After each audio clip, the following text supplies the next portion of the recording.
Everyone, and welcome to another match reaction show on Football Tour Podcast. My name is Ozzy, and I'm your host for this evening. What an absolute shit show that we encountered early on today, as Liverpool lost 2-1 to Manchester United at Anfield. A result that I didn't envision. I didn't even think it was an option, to be honest with you. But fortunately, it looks like Liverpool have lost three back-to-back games in the Premier League. But in all competitions, it's now four in a row, which is a huge concern, and alarm bells are certainly ringing. So, we'll touch on the current issues at the club. We'll discuss the game in a bit more detail, as well as the individual performances as I present my player ratings. But this is also a calling show, so if you'd like to call in and have your say, feel free to hit the link in the live chat, and I will get you on later on in the show. So let's start with a match review. Um, now, in terms of Liverpool's start to the game, whatever game plan that we had pretty much went out the window as we conceded a goal a minute into the game as Mbembo makes it 1-0 to Manchester United. The biggest talking point of the goal was the head injury that unfortunately McAllister suffered in the build-up. The ref conveniently didn't see the incident and it wasn't even reviewed by VAR. In any other match, that game would probably have stopped for that type of foul or that type of incident due to the extent of that sort of collision or that injury. But look, whether it was given or not, I'm not going to use that as an excuse, or I'm not going to move the lamppost in terms of what actually happened. As we defended poorly in the build-up, Van Dijk is out of position as he was the defender that bashes into McAllister and Mbeumo. But instead of chasing Mbeumo, who was through on goal, he was pretty much signaling to Konate to cover for him. And in that sort of late stage of that move, for me, that's not acceptable. It is completely Virgil van Dijk's fault for his lack of effort in chasing back his man. And for me, he didn't make the interception that was expected of him. So, unfortunately for me, he is at fault for that goal. And from there onwards, we were playing catch up. But Liverpool had moments. Van Dijk, ironically, had a half a chance, I would say, with a header from a free kick, which he hits it wide and gets all wrong, quite frankly. Gakpo was very unlucky not to score, as Salah provided a nice through ball from that right-hand side. Gakpo produced the perfect first touch, hit a shot curling towards goal. Fortunately, his shot hits the post. United, for me, could have made it 2-0, which would have been disastrous at the time, as Bruno Fernandes hits the post himself. And we almost gifted him a goal as Mason Mount hit a shot from distance, and that was stopped by Mamadashvili, who, if I'm being honest, looked very, very nervous throughout the game. And then later on in that first half, Gakpo produced a left-footed cross that somehow hit the post in its build-up. And in the end, in that same move, Salah had a header on goal, which was straight at the keeper. Poor effort, no real power, no real direction in that whatsoever. And then moments later, I've been criticizing Konate in terms of his lack of ball playing ability this season. But in this moment, he produced the perfect through ball to Alexander Isak. He went through on goal, hits the first time shot, but fortunately wasn't good enough. Hit it straight at the keeper. Now, if this was an informed Isak, or maybe even the Newcastle Isak, he would have smashed it in the bottom corner or even the top corner. It definitely would have been a goal. And for me, I think he should have buried it. And in the second half, I was quite surprised that Arne Slot didn't change the personnel because the first half wasn't a great account of ourselves. So I was expecting a few tweaks. Nothing of that happened in the opening of the second half. But Liverpool did start positively. Gakpo had another effort towards goal, which smashes onto the post. He hit the post three times today. Could have had a hat trick at that point. Then eventually, we counting our blessing in that moment was that Slot makes a few changes, and it completely changed the shape of our team. Katika came on from McAllister, Jones came on from Gravenberg, and Verts came on for Conor Bradley. So we pretty much switched it up to a 4-2-4, which was a risk considering the personnel that was brought on. You know, Szoboszlai went to right back. Jones and Verts were pretty much holding midfielders, and that was a concern uh, whilst the game was being played for me. And we had four attackers up top. Salah had a golden opportunity from close range to get the equalizer, but you know, in a very in a surprising way, he gets the technique all wrong and hits a shot that goes completely wide. Shocking effort from the Egyptian king, who you know we would expect better from in those type of moments. And then you have Chiesa who comes on and he provides the assist for the equalizer as his low cross finds Cody Gakpo in the danger zone and he hits the empty net to make it 1-1. And, you know, at that time I was very positive. I thought maybe we can get something out of the game, even if it's a point, which I didn't say out loud because I didn't want us to, you know, just walk away with a point. But it put us in a great sort of momentum going into the last 15, 20 minutes of the game. But then minutes later, Liverpool got complacent with possession, gave a corner kick away, and Manchester United capitalized. You know, they didn't directly score from the corner kick, but it was Bruno Fernandes who pretty much hooked the ball over into the danger zone, and big head Harry Maguire heads it into the corner to give United the lead once again. But that wasn't it. Moments later, Liverpool thought they got the equalizer. As Frimpong, who also just came off the bench, hits a fantastic cross towards Gakpo in point blank range, probably a few yards away from goal, but he gets the connection all wrong with his header, and unfortunately, his effort goes wide, and that was the big point for us to get the equalizer.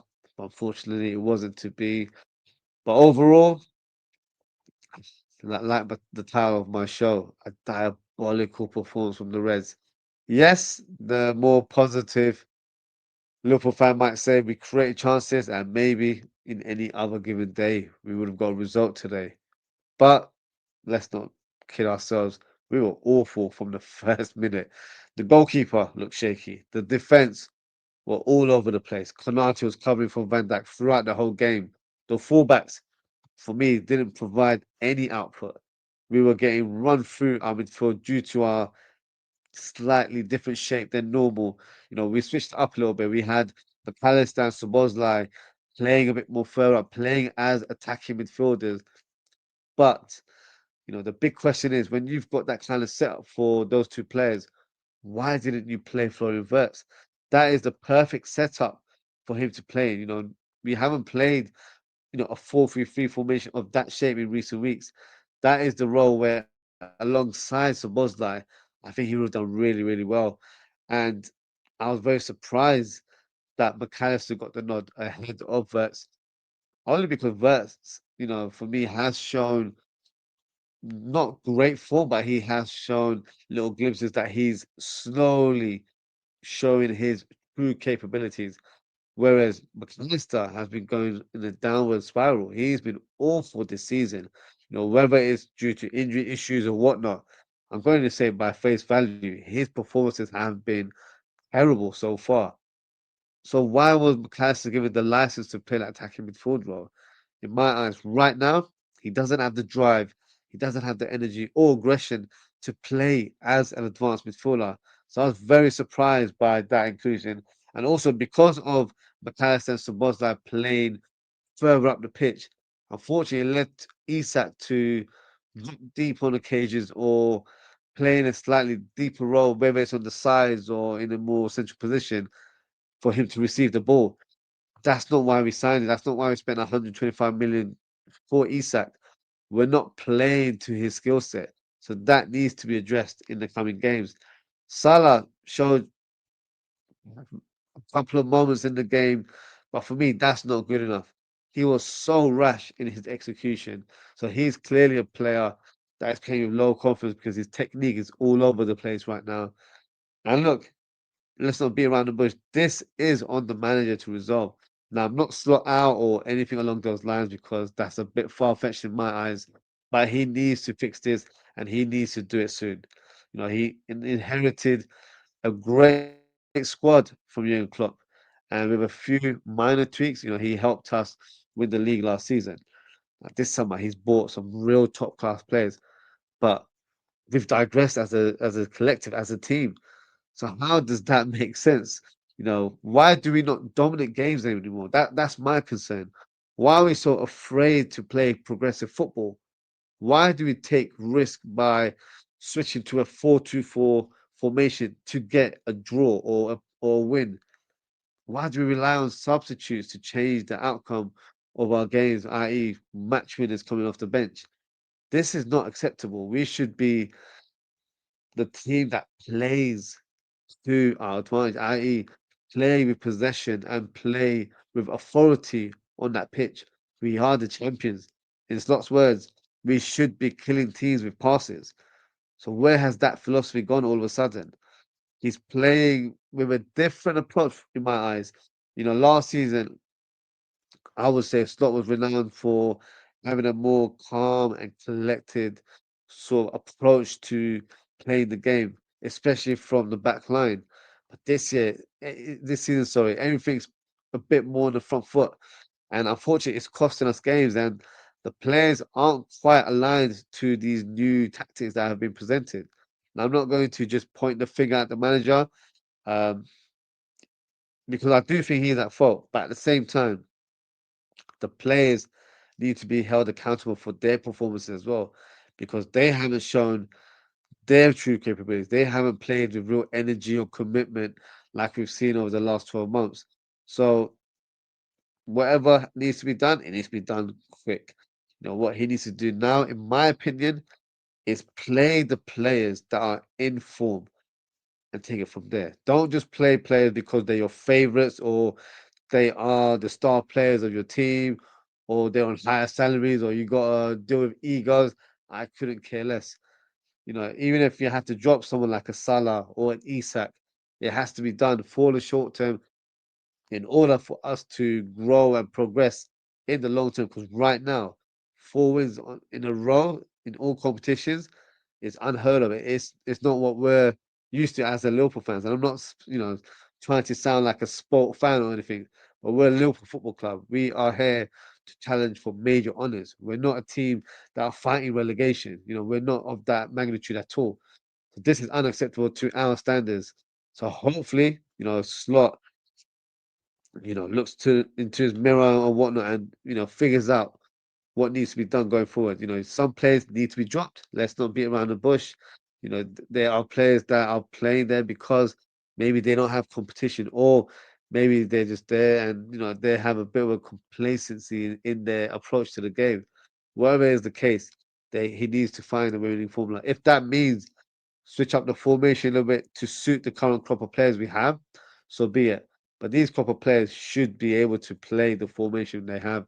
I just feel like the application hasn't been there as a collective. So that's my concern going forward. But what we'll do now, we'll do the player ratings and I'll discuss the individual performances a bit more in more detail. And then we can kind of get a better assessment of where I see the team currently and what needs to be done going forward. But before that, I'll just go through some of the comments.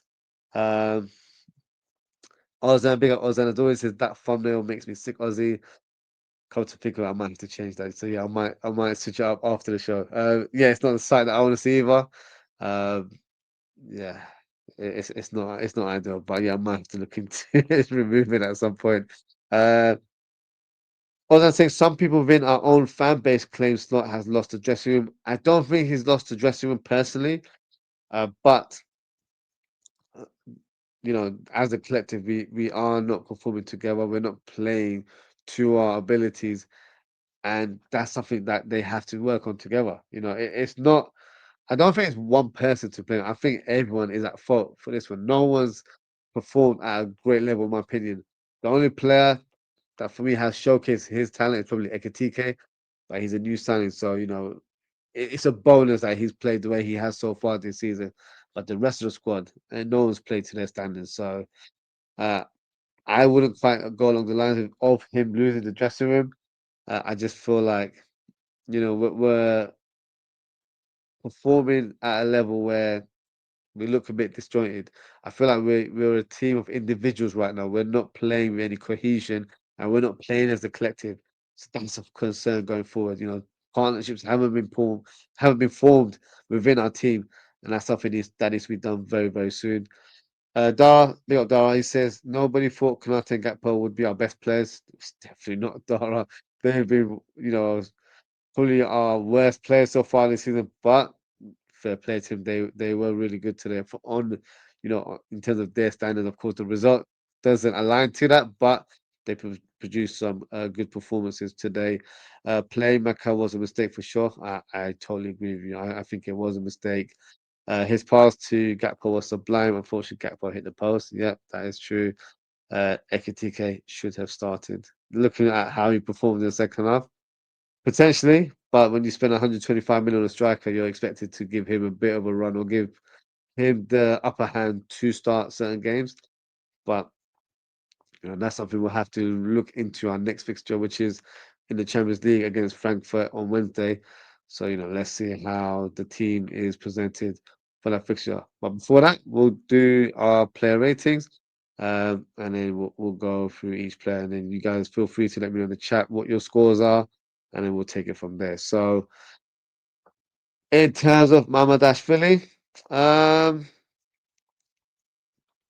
looked very nervous today. I wouldn't say he made any errors or anything like that. Mind you, a part of me feels like he should have done better with the first goal because he did get a bit of a touch to it. It wasn't hit with real power or venom. I feel like he maybe should have done better in that moment there. But as it was the opening minute of the game, I'll give him the benefit of the doubt that he wasn't fully ready, but that's still not an excuse, to be honest with you. Um, Made a couple saves here and there. Nothing outstanding, if I'm being brutally honest with you. So for his rating, um, I think he was slightly below average. So I'm going to give him a 4 out of 10. Conor Bradley, I thought he was awful today. Some fans might have a completely different opinion. For me, he was awful in every shape or form. So defensively, wasn't great. Cunha got the best out of him quite a few times. From an attacking point of view, the runs he was making, it wasn't helping, Salah in terms of picking up good passes. And when he found the ball eventually, he had a very negative action, i.e., he'll just pass it back or he'll overplay and he didn't really have an idea in terms of what to do with the ball in the final third. And I just feel like he looked a bit lost. So for me, a poor performance from him. So in terms of his rating, I don't mean to be harsh. I'm going to give him a 2 out of 10. I was not impressed with him at all. Konate, much, much, much better performance from Ibu today. He was dominant. This was the type of performance that you expect to see from Ibu because that's what we're used to over the years. And it was by far his best performance so far this season. He was really good. Unfortunately, the captain alongside him, he was poor. So he had to, get him out of jail quite a few times, covering for him. I know he didn't cover for him in the opening goal, but in other play during the game, he did really well in that regards. And what impressed me was his confidence of actually carrying the ball and threading, forward passes to the strikers. He did that on 2 or 3 occasions, and that was positive to see. Now, whether he can do that consistently remains to be seen, but it's a positive that he has that in his locker and he has the courage to do that. So that's something he needs to work on because when we're playing against teams that present the low block, creativity will have to come from all parts of the pitch. So the centre backs need to play their role in that regards. So Konate, I expect him to do more in those kind of moments. So for me, solid performance. So his rating, I'm going to give him a 6 out of 10. The ratings aren't going to be very high, as you can probably, gather right now. But I think he's probably the strongest player out of a bad bunch today. Van Dijk, no good performance from him at all. Um, the opening goal, completely his fault. No, out of position, tried to tell the other defender to um, cover his player when he already had a player that he was marking, put him in a tricky situation. Unfortunately, led to a goal.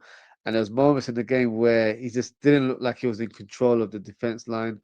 Had a few goals that Kirkers even kicked the ball in Kirkers' face at one point and blamed him for standing there, which is a bit wild to be fair. So he just looks a bit all over the place. So one of his poor performances so far this season, unfortunately. And if it wasn't for Konate, it could have been a lot worse from a Liverpool point of view, but also from a overall point of view in terms of the final result. So for me, I'm going to give him a 3 out of 10. I think he wasn't great today at all. Perkez, mm, mixed emotions in terms of his performance, to be fair. Show moments where, he was a bit positive or made some good interceptions and made some really good runs on that left-hand side. And there was moments where he was out of position quite a bit, looked a bit erratic at times, so it didn't bode me with any sort of confidence or calmness when he was on the ball. So I do feel like, that's something that he'll need to add to his game in terms of having more composure and, playing with sort of less aggression. Obviously, you like to see aggression in football players, but sometimes I feel like it doesn't bode well, or he's not sort of using it to his advantage in certain moments. One positive that I can take today is a slight positive, it's not a huge one, is that he was playing better passes with Gakpo on that left-hand side. They were making better runs and better movements amongst the two, but nothing that's groundbreaking in my eyes. So for me, decent performance, but not great. I think he just did slightly better than Van Dijk, so I'm going to give him a 4 out of 10, but still not a good performance in my eyes. Groundberg, I thought he was solid today. Was the one that tried to bring his presence into the midfield, made quite a few interceptions, some decent passes as well. So I thought he was decent today. I don't think he was amazing or anything to that nature, but I thought he showed a good account of himself. So I'm going to give him a 5 out of 10. Sobozlai, I feel for Sobozlai because in every game he's not playing one position. He's a number 10, then he's a number 8, then he's a right back. Every game he's played 2, 3 positions, which for me needs to stop. He needs to be able to play in a stable position, i.e., one position for the remainder of the game. Until that doesn't happen, it's an issue for me because if you keep playing this player in different roles in every game, you're gonna burn him out. He's going to get injured or he's going to feel leggy or jaded as the season goes on. And look, he's one of our more sort of energetic players in the squad. And without his presence, it's definitely uh, quite obvious that we unfortunately struggle without him in the team. So I feel like with the signings that we made in summer, I think in their eyes, Szoboszlai wasn't supposed to be so integral to the first team. He was supposed to be a backup to Verts or a backup to Gravenberch and McAllister.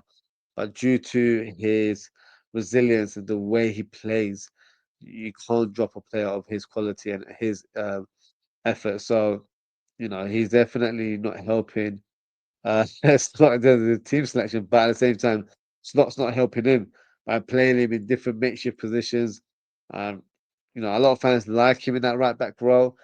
I don't, we saw it unfortunately today where we conceded the second goal, and it was due to poor passing or poor judgment from his point of view that led to a corner kick. Before that, he did that throw into Mamadashvili, and Mamadashvili, to be fair, I didn't even talk about him when we were analysing him earlier on.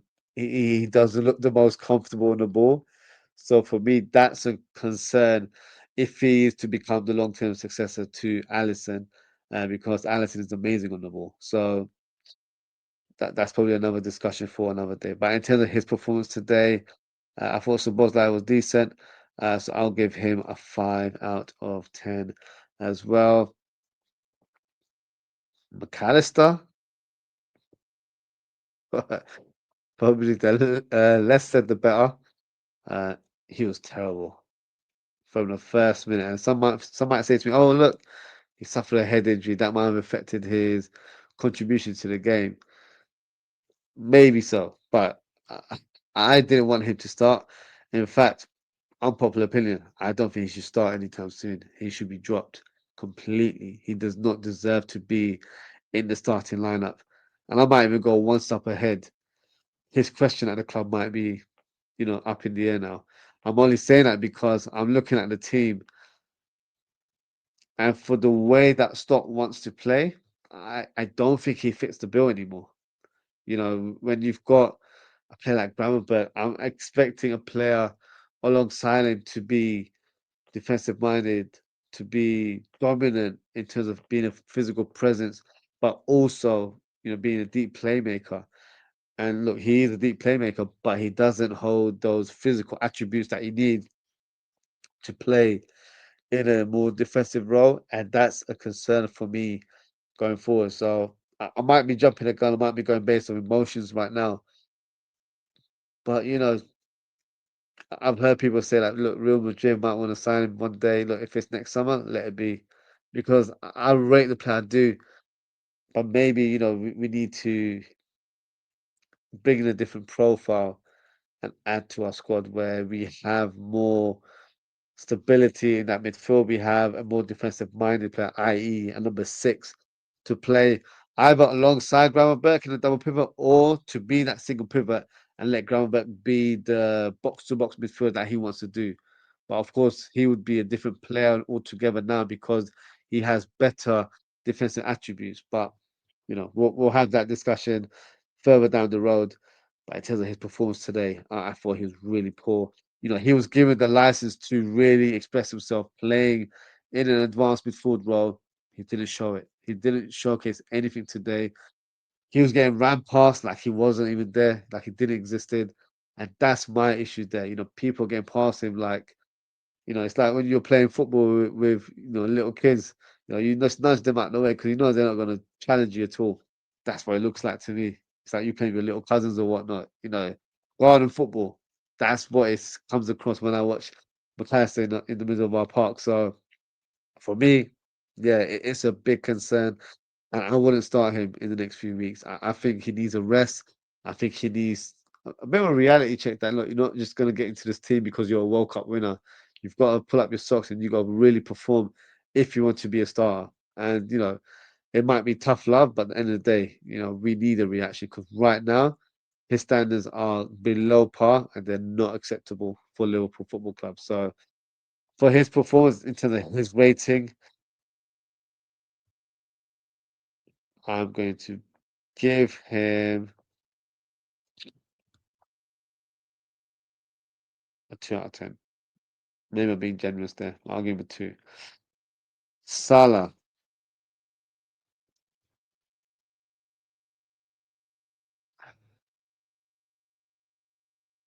slight improvements from his previous game, but then again, that's not really a high benchmark, is it, when you're not really actively involved? When I say slight improvement, he produced quite a few good through balls from Gakpo, but his finishing today was shambolic. Honestly, so rash, so erratic with his technique, and Salah. Some will say, he's not easy on the eye. I completely disagree with those opinions because it's definitely just agendas from rival fans. But one thing for sure in terms of Salah is that he's got a great technique when it comes to shooting the ball with finesse or providing a pass with the outside of his boot. He didn't provide that at all today, especially from a shooting point of view. That close range shot he had that he didn't even hit the target. It went wide completely. Those are moments where you expect Salah to bury it. There was another shot I remember where, he could have gone for the other corner and then, hit it towards the side netting again. So yeah, poor account in terms of what we're used to seeing. And there has to be a discussion about Salah as well. You know, is he on a decline right now? Or is this just a blip or a phase that the team is going through collectively where we just can't, you know, keep the ball rolling or we're not playing, with that cohesion. I'm not too sure. Only time will tell. But that's a conversation that will need to be had in the future because look, if he's not performing to what we believe, which is, the high standards that he's been doing over the years, it might be a conversation that we need to have that maybe he is on a decline and maybe it's time for Salah to move on, in the near future. But, I'm not gonna just say crazy statements for the sake of it, but with these performances in the last few weeks, I've assessed the team and the squad, and I feel like, you know, the players that are performing to a better standard, we've got to try and fit them in. So some players will need to drop, in my opinion. That's how I'm looking at it. And maybe Salah could be someone that gets dropped in the next game just to see if anything changes. Who knows? But let's see what happens in the next game. But in terms of Salah, his rating, not the best of performances. So I'm going to give him a 3 out of 10. Isak, slightly better than what he produced in recent weeks, but then again, probably a little bit, injustice towards Isak because he's not fully fit. He's still finding his rhythm, still finding his real sharpness right now. Not quite there yet, in my opinion. I know a lot of fans are saying he's ready. He's not. For me, he's like 80, 90%. Not quite there, in my opinion. So he needs a bit more work. Had a great chance through on goal. Normally he buries it, but here straight at the keeper. And what we need to do now as a collective is play to his strengths. We're not playing to his ability at all. He's not Darwin Nunes. He's not Luis Diaz. So we got to play the way, he moves around the pitch because right now he's dropping deep. That's not really his game. He likes to play on the shoulder or attack through the channel. So we've got to utilize his strengths and his best attributes in order to help us get the results in the end. So, we're not doing that enough. So that's something that needs to be emphasized a lot more going forward. So in terms of his rating, I'm going to give Isak a 4 out of 10. I don't think he was amazing today, but he wasn't so poor that I'm going to, put him further down the rankings there. Gakpo had probably one of his better performances today. But then a caveat would be that, well, he only scored one goal. He probably should score about 3 or 4 because he has so many chances. He hit the post 3 times and, of course, scored a goal in the end. And I'll be honest with you, look at the finish. It looks like he just about scored it because he just made contact and didn't really look at where the goal was. So luckily for him, it wasn't an embarrassing moment. But much better performance from him. Why was enjoying in terms of watching him today was that he'll get into positions, but he'll take shots on. That's why he hit the post so many times today. The 2 shots were told efforts, and the other one was a cross that hits the outside of the post from that moment there. So he's definitely a player that can really up the speed. He just needs to play with a bit more intensity. I feel like when he's a bit laid back or not as urgent in his game, you lose that instinctive ability on his part. And with some players, you just got to give them that bit of a push or a bit of fire or just put them on a bit of an edge to really go there and make a statement. And that's what we want to see. And maybe because United, because he always steps up against United, he's got a fire lit in himself and he's up for it. But that needs to be done every game. He needs to probably look at every team as Manchester United every week, and then maybe that will work. I don't know, but it's a psychological thing. He needs to push himself to play at that level and play with real aggression and real tenacity. That's what I want to see from Gakpo.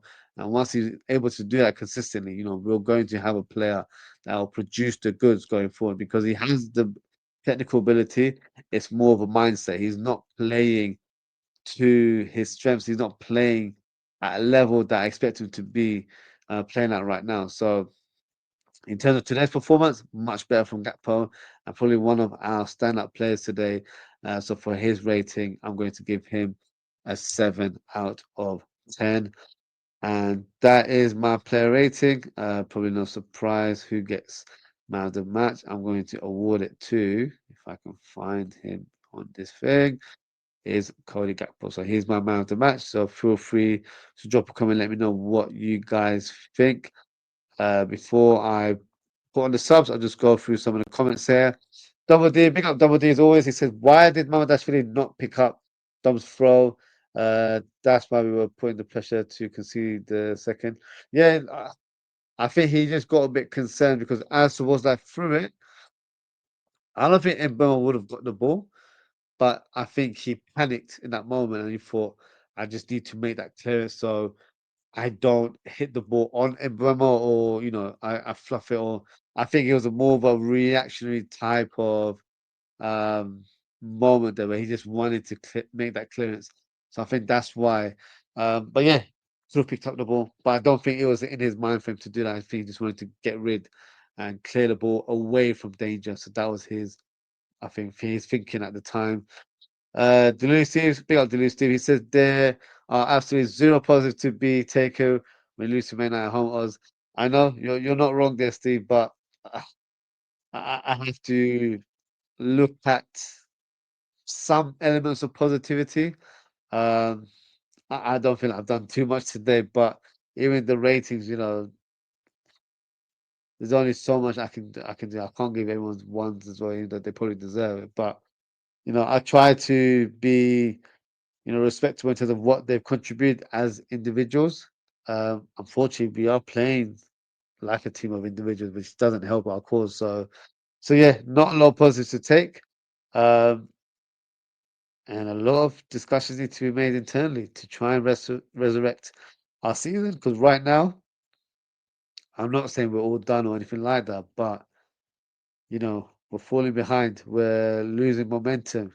4 defeats on the bounce, 3 in the Premier League is a concern. That's probably the amount of games we lost all season last year. That's not acceptable for us to lose so many games in quick succession. So for me, a lot of work needs to be done from everyone, not just Slot. It has to be every player, every person in that coaching staff has to be held accountable for this poor run of form that we're currently envisioning right now. Blue Steve with the other comments says, McAllister's play like he's in a wheelchair. Yeah, I don't know what's going on with McAllister, honestly. A complete shell of himself right now. They gave Maguire man of the match, FFS grim times. Yeah, he scored the winner, but he was not man of the match. So yeah, just media doing stupid things as always. Now let's talk about the subs that came on. Actually, wait, I've just got another comment here from Steve who says the only chance we have of defending the league now is if Arsenal hit a rough patch. Yeah, well, look, the season's still long. That's the only positive I can give right now is that we're still in October. Long, long way to go in terms of the season. Points will be dropped, and I'm not expecting teams to lose 3, 4, 5, 6 on the bounce, but they will be dropping points with draws here and there. So it's Liverpool's job to capitalize. But right now, I wouldn't even think that far ahead. Got to take a game at a time. We need to get some W's on our belt because right now, we're taking L's, and I'm not liking that. So take it one game at a time, and then as the season goes on, hopefully we'll see some progression. Hopefully we're climbing up, or should I say, closing the gap to the top, and that's what you want going forward. So I wouldn't say we're out of the race or anything like that, but we've got a lot of work to do. To be fair. So yeah, let's bring on some of the subs into the team sheet right now. So Ekitike came on for McAllister, I believe. So let's bring him on. I'll try and put them in their correct positions as well. So give me a minute to do that. And then you've got Jones for Gravenberch. Jones for Gravenberch. And then we have Throwing Verts for Conor Bradley.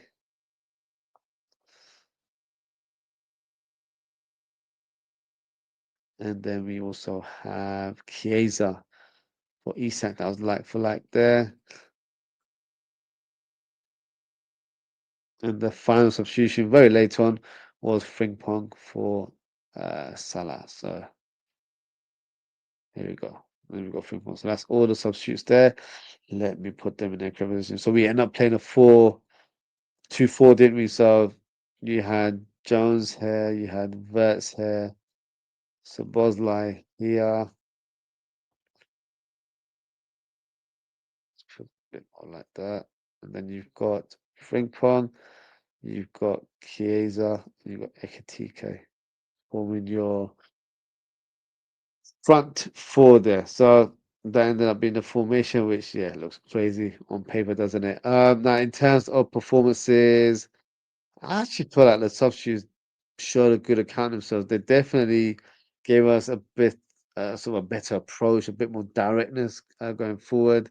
But unfortunately, due to us going for this risky formation, it presented more gaps and more issues as a collective. And then, unfortunately, that's why we conceded a goal due to poor shape and poor defending from a set piece slash aerial moment there.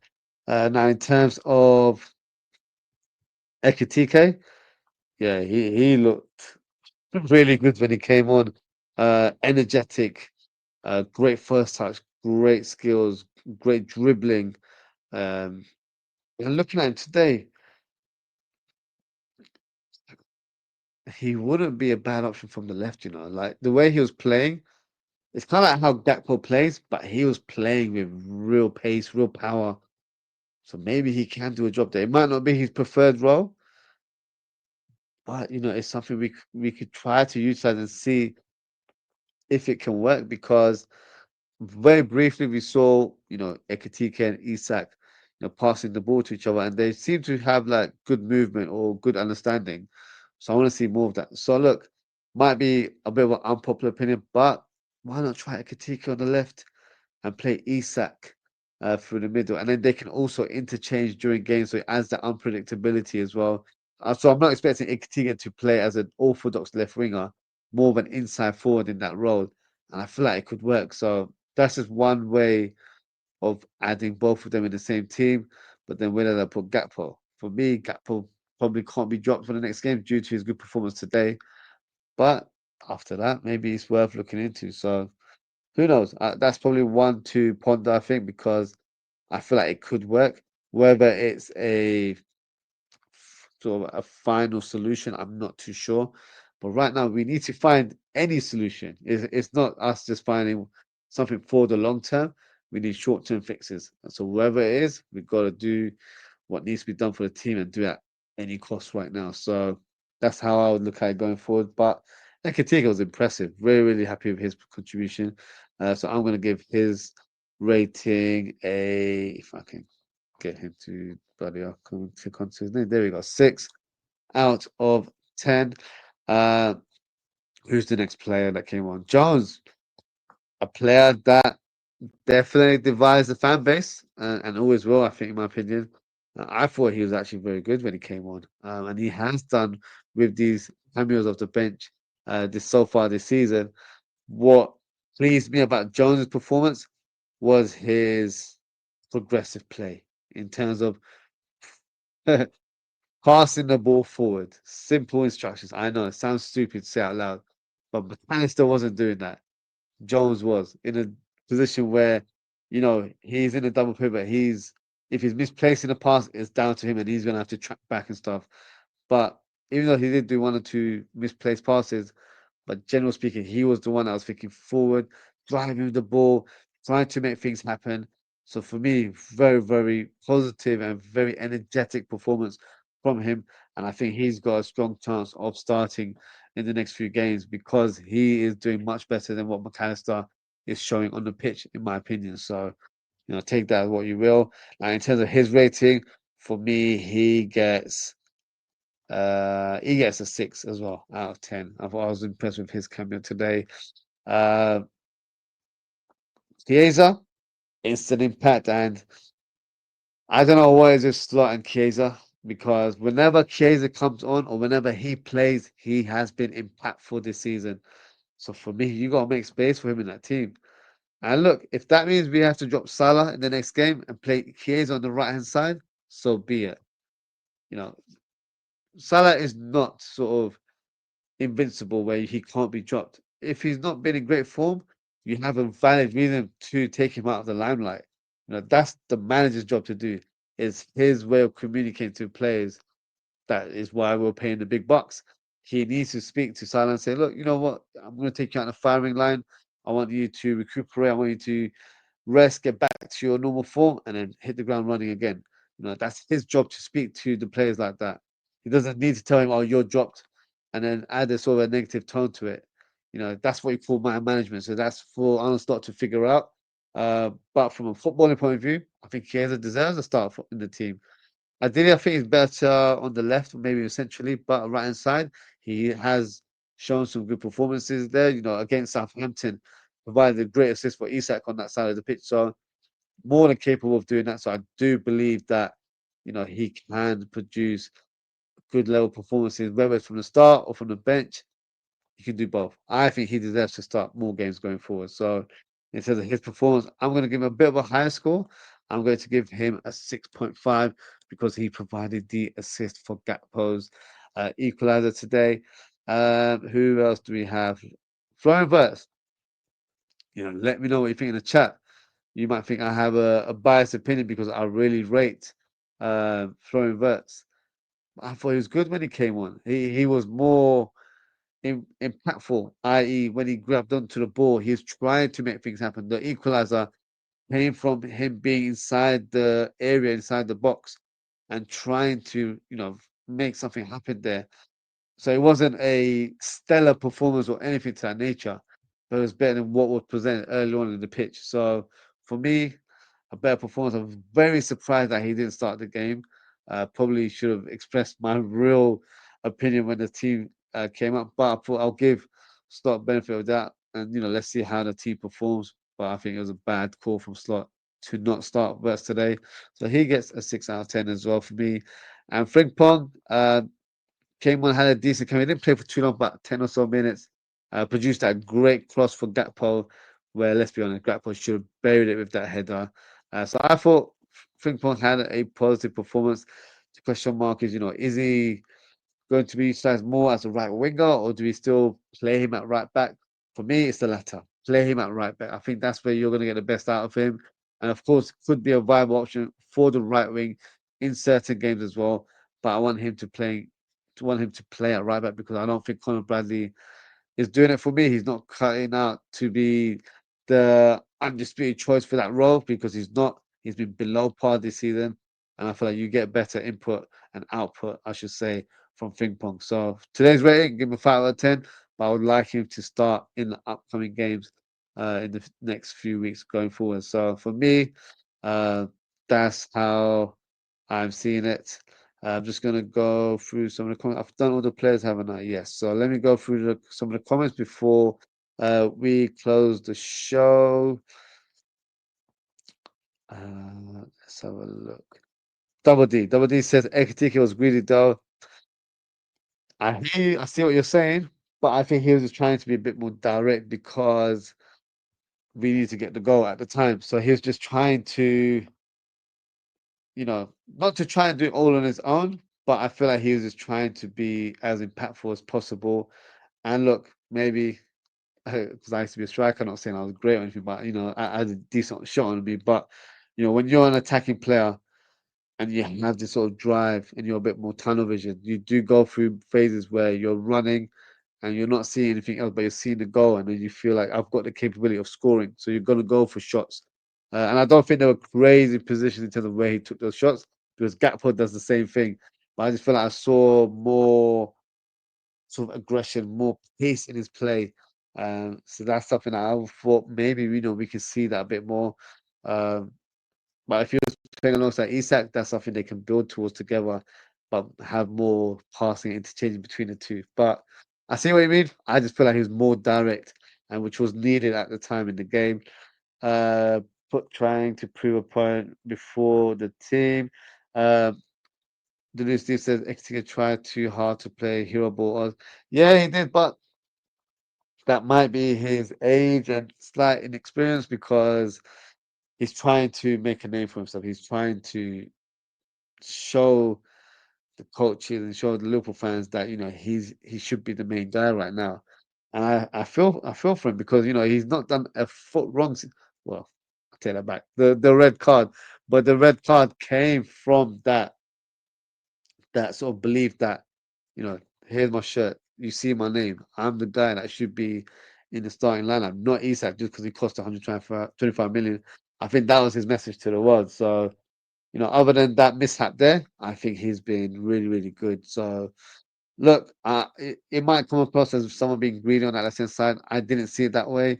Quite frankly, no one else was making any movement, so there was no passes that he could have, threaded to anyone. So he had to take it on his own accord. So that's how I saw it.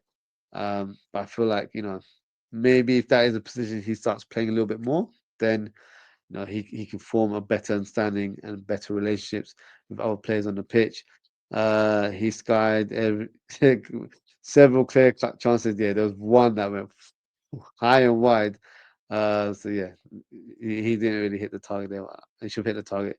Yeah, I think that was just rush of blood in that moment there. Three says, I agree with the president of the worst defense league for once. Probably do. Oh, big up yourself. Crazy that are down force dive with that red card. Yeah, it did, didn't it? Because then obviously he was not available for that Crystal Palace game, and that's when it all fell apart. So yeah, looking back at it, I'm not saying that is the reason, but it has played a part, unfortunately. So let's hope we just get it together. Whether it's different personnel or whatnot, that's Slot's job to do is trying to figure out. Um, Hopefully we find a solution. So we've not got long left, we might be feeling annoyed, pissed off, and disappointed how we phrase it today. But from the players' point of view, they need to get up and they need to go again. We got a match against Frankfurt on Wednesday. It's an away fixture, I believe. So the players will probably train tomorrow, and then fly out on Tuesday and be ready there for the game on Wednesday. So not a lot of time to feel sorry for yourself. You got to crack on and get back to winning ways, and hopefully the boys can do that in the Champions League and take that good form into the next game, which is against Brentford, and that's an away fixture, so that's a tricky one as well. But that is it for today, guys. Thank you so much for tuning in. Thank you to let's go from the top. Oz and Kabak. Thank you to Dara Azizi. Thank you to Double D. And thank you to Deleuze D for your comments. As always, guys, if you haven't already, please don't forget to like, comment, share, and subscribe to the channel. In terms of upcoming shows, nothing scheduled for tomorrow, but you never know. Might do a show where I discuss potential tactics or potential setups that Slot can look into to try and get the best out of the current squad. Um, but on Tuesday, for definite, I'll be doing the match preview of Frankfurt versus Liverpool, and then on Wednesday we'll do the watch along for that. And then on Thursday, I should be doing the Brentford versus Liverpool match preview as well. So lots of content coming your way this week. So best thing to do is hit that notification bell so you know exactly what time those live streams begin. And that is it for today, guys. Thank you so much for tuning in. Take care, stay safe, and I hope to speak with you all very, very soon. Goodbye.